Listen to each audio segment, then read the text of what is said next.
ఒక పద్ధతి వచ్చింది. ఆ ఆచరణ పద్ధతి ప్రభు చెప్పినాడా? లేదు. శుక్రవారమే ఎందుకు కలుసుకోవాలనేటువంటి డౌట్ మీకు రావచ్చు. శుక్రవారమే మనం ఎందుకు కలుసుకుంటున్నాం, శుక్రవారమే ఎందుకు ఉపవాసం ఉంటున్నాం అంటే, ప్రభు యేసుక్రీస్తు ప్రభువారు శుక్రవారం కల్వరి శిలువ పైన మన కొరకు మనం చేసినటువంటి పాపాలకు ఆయన రక్తాన్ని త్యాగం చేశాడు, ఆయన ప్రాణాన్ని పెట్టాడు. దాన్ని మనం గుర్తు చేసుకుంటూ ఆయన చనిపోయిన దినాంగా మనం భావించి, అంటే కొంతమంది ఇప్పుడు మన కుటుంబంలో ఎవరైనా మన తల్లిదండ్రులే ఉండొచ్చు, లేకపోతే మనం ఎవరో ఒకరు మనకు ప్రేమ కలిగినటువంటి వారు చనిపోయింటారు. ఆ వారాన్ని చాలా మంది ఏ విధంగా ఫీల్ అవుతారు? అప్పుడు ఆ రోజు ఆ పలానా వారము, ఆ పలానా వారంలోనే వాడు చనిపోయారు, లేకపోతే ఆమె చనిపోయారు, మా అమ్మ చనిపోయారు, మా నాయన చనిపోయారు. కానీ ఆ వారం అంటే కొంచెం సాడ్ ఫీలింగ్ అనేది ఉంటుంది, ఒక సాడ్ ఫీలింగ్ అనేది ఉంటుంది. అట్లా ఆయన మరణించిన ఆ దినాన్ని మనం జ్ఞాపకం చేసుకుంటూ మన కొరకు చనిపోయినాడు కదా అని కొంతమంది ఉపవాసాలు ఉంటారు, కొంతమంది ఉపవాసాలు ప్రార్థన చేస్తారు. అది వాళ్ళ పర్సనల్. ఉపవాసం ఖచ్చితంగా శుక్రవారం ఉండాలా అనేది వారి పర్సనల్. ఒకరోజు వారంలో ఒకరోజు కేటాయించుకొని ప్రభు సన్నిధిలో గడపాలి, ఉపవాసం నుండి ప్రభు సన్నిధిలో గడపాలి.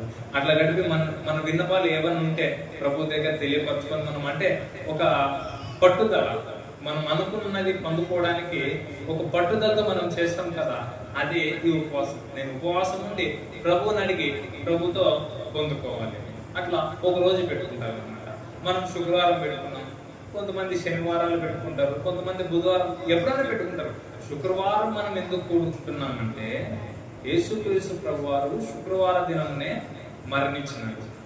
ఆయన మరణించిన దాన్ని మనము ఒక ప్రత్యేక దినంగా ఏర్పాటు చేసుకునే వారంలో ఆ రోజు కూడుకుంటున్నాం.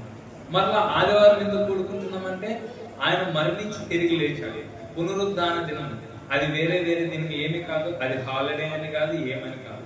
పునరుద్ధాన దినం అంటే తిరిగి లేచినటువంటి దినం. పుట్టినరోజు జరుపుకుంటాం, పిల్లలకి నెల జరుపుకుంటాము, సంవత్సరం జరుపుకుంటాం, అంటే అదే డేట్ గా జరుపుకుంటాం. మనకు అది డేట్ తెలియదు, ఆయన ఎప్పుడు లేచినాడని తెలియదు, కానీ వారం తెలుసు, ఏ రోజు లేచినాడో లేదు. వాక్యంలో కూడా చూపించాను కదా మీకు, ఆదివారం తెల్లవారు చున్నగా ఉదయము మరియా మార్త పోయినారు అని. అట్లా ఆయన ఆదివారము తిరిగి లేచినాడు, పునరుద్ధానుడయ్యి తిరిగి లేచినాడు. ఆయన లేచిన దాన్ని మనము ఒక పండుగ, మన ప్రతి ఆదివారం కూడా పండుగ, ఒక పండుగగా ఆయనతో గడుపుతూ, ఆయన మనకి ఏవైతే మాటలు అందించినాడో, ఏ బోధలైతే మనకు అందించినాడో ఆ బోధనలు మనం వినాలని, ఆ బోధనల ప్రకారం మనం నడుచుకోవాలని ప్రతి ఆదివారం కూడా మందిరానికి వస్తుంది. ఆదివారం శుక్రవారమే రావాలని ఏం లేదు. ప్రభు సన్నిధికి ఎప్పుడన్నా రావచ్చు, ప్రభు సన్నిధిలో ఎప్పుడన్నా ప్రార్థన చేయొచ్చు. ప్రత్యేకంగా కూడుకునేదానికి ఈ శుక్రవారం ఆదివారానికి ఒక ప్రత్యేకత ఏదైనా ఉందంటే అది క్రీస్తుని గురించినటువంటి ప్రత్యేకత.